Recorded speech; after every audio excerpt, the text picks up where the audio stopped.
Right, today is finally the day. It's finally time to leave Santa Teresa, and honestly I don't want to leave this place.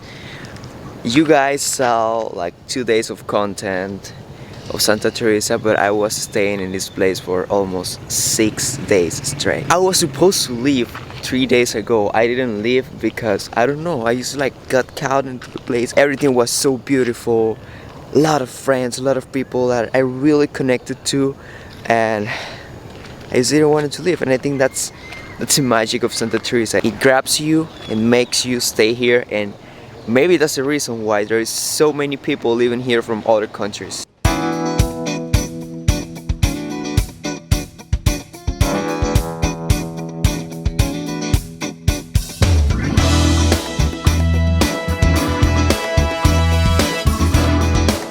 So this is probably one of the scariest moments in my life. I'm in a hospital right now.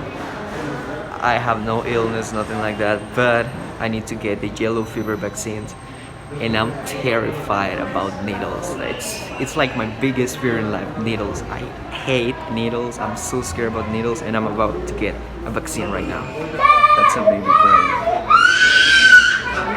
I just got the vaccine. Well, I just bought it, and it comes in a bag with ice. This is the weirdest thing I have ever seen. I don't know if this is common, but I got a vaccine in a bag with ice, and I'm gonna get the vaccine now. No. 5 segundos, 5 segundos, 5 segundos. 10 segundos si quieres. Ok. Para relajar el brazo. Aquí viene lo feo, líquido lo que molesta. Y listo. Eso es todo. I'm sorry for that. It was a little bit painful, but still alive. And here I am, already and excited to finally go to Nicaragua. I'm getting that bus that is right behind me. I'm gonna be in Nicaragua by the end of the day, having a blast being in that country, my first time in my life. So I can finally say that I have been in more than 2 countries in my life. I've been in Panama, now Costa Rica, and now it's gonna be Nicaragua. I'm so excited to try the food over there. I'm so excited to learn a little bit about the history and the culture of this place.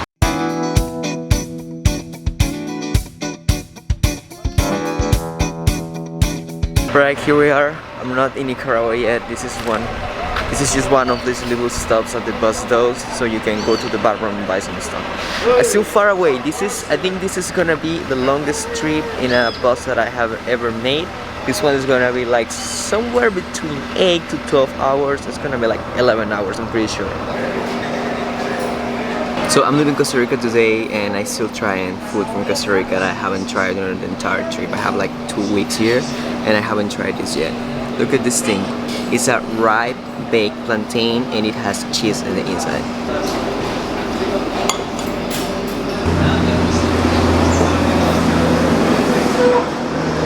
It's actually very dry, and it's not completely ripe. It's like medium ripe.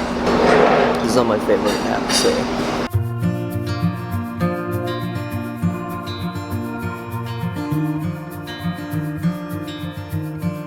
Close your eyes, get some rest. I just got the stamp from Costa Rica. It says that I'm leaving Costa Rica, and hey, Nicaragua, here I go, baby. I know you've had a really bad day,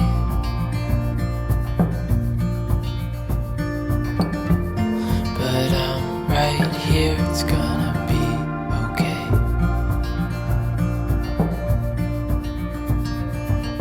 It is officially the longest I have ever been inside of a bus. It has been, dude, almost 13 hours since I took the bus, the station, and we still don't make it to the place. We are currently maybe half of an hour or 1 hour away from my destination. I'm so tired. I barely got breakfast, I haven't get lunch. I was so hungry, I'm tired. When I get to this place now. Gracias. I can finally say that I'm in Nicaragua. I just arrived at the bus station.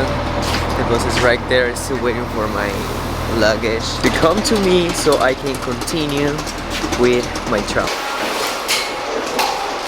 Sí, te traduce. ¿A dónde vamos, mano? I'm all set, already got my backpacks, it's time to go. No, the thing is gonna be find a place to stay. Here is where the things start getting a little bit off. Everyone is telling me to don't use my camera out in the streets, to don't record myself, telling something about the country, and especially to never record the police, because if I do so, they're gonna take all my stuff, all my camera, they're gonna make me delete all my files and even take the camera from me. Also, they could send me to jail, and honestly, in this point, I was terrified about what was going to happen to me in this country. So I started doing a little bit of research of what was the situation, what was going on in this country, because when I left from Costa Rica, I didn't research almost anything about this country because I wanted this country to surprise me, and it surely did. So apparently what's going on in this country is that the elections are coming up very soon. In the next month, there's gonna be a new election of a new president, and people here, they are very afraid because in 2018 there was a big protest in this country. A lot of people died, killed by the police. A lot of people were protesting out on the streets, and even a journalist, he got killed by a metal tree that I still don't know what is a metal tree, but he was killed by that. And dude, I'm a little bit paranoid now. I'm terrified. I don't know what I'm gonna do in this country, so I'm just gonna keep doing research and see what can I do.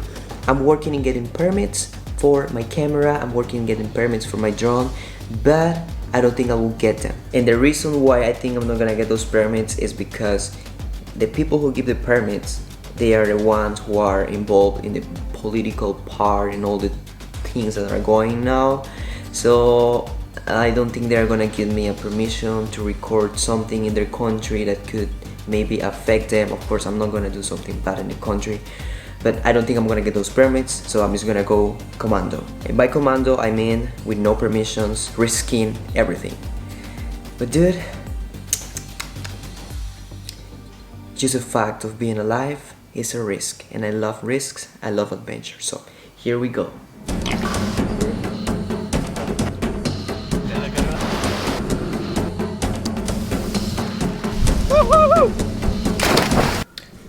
Okay, this is a master plan I created. If I stay in the main city, it's gonna be too risky. If something bad happens, it's gonna explode in the main city and it's gonna be a lot of troubles in here. So if I go to the countryside, in the countryside there is almost no police, what is good because I can use my camera, I can use my drone and all my stuff. And if I go to the countryside is in the northern area, and in the northern area I have here that is where the most beautiful stuff happens. So in the northern area there is this town, it's called Esteli. From this town I can go to Miraflores, that is a natural reserve. From this reserve I can come back to the town, and then from there go to El Tisay, that is another natural reserve where there is a hermit guy that lives in. I want to go there and say hi to the guy. So from there I can come back to Esteli, from Esteli go to another city that is called Matagalpa. From Matagalpa go to Selva Negra. Someone told me that Selva Negra is the cherry of the cake, that is the most beautiful place in the entire country. So I want to see that. Once I'm done with that, I'm gonna come all the way down to Managua, try to be safe in Managua, and then go to Rivas, that is another kind of state. I don't know how these guys work with this over here. It's messy. But from there is a port where I'm gonna take a ferry to go to an island that is in the biggest freshwater lake in Central America. That must be very big. So in that island I'm gonna do a lot of stuff. I hope so. I hope that there is no police. I think someone told me that in that island there is no police, and if you find a police you can bribe them with chocolate. That must be a good business then. So yeah, I spent the last 6 hours, maybe more, planning this detail by detail. I have everything scheduled, where I'm gonna go and all the stuff that I'm gonna do. I will probably get out of the schedule because I always like to spend more time in places, but I'm gonna try to stick to the schedule. We'll see. But anyway guys, I'm gonna be safe. You don't have to worry for me. I'm a grown adult, I think so. I mean, I'm 21, so I must be. But I'm gonna be safe. I'm gonna be alright. If I get in troubles, I am gonna find my way out. I have heard that these guys like chocolate, and if I give them chocolate, they're gonna leave me out of the troubles. I will see you guys next week, and if you don't hear from me in the next few days or maybe the next weeks, it was a pleasure to be making videos for you guys. Love you. I think these guys here say pricks, so see you next time. Prixes. I think that means bro, like brother. Like see you next time, bro. Why am I saying this? Doesn't make sense. Nothing makes sense.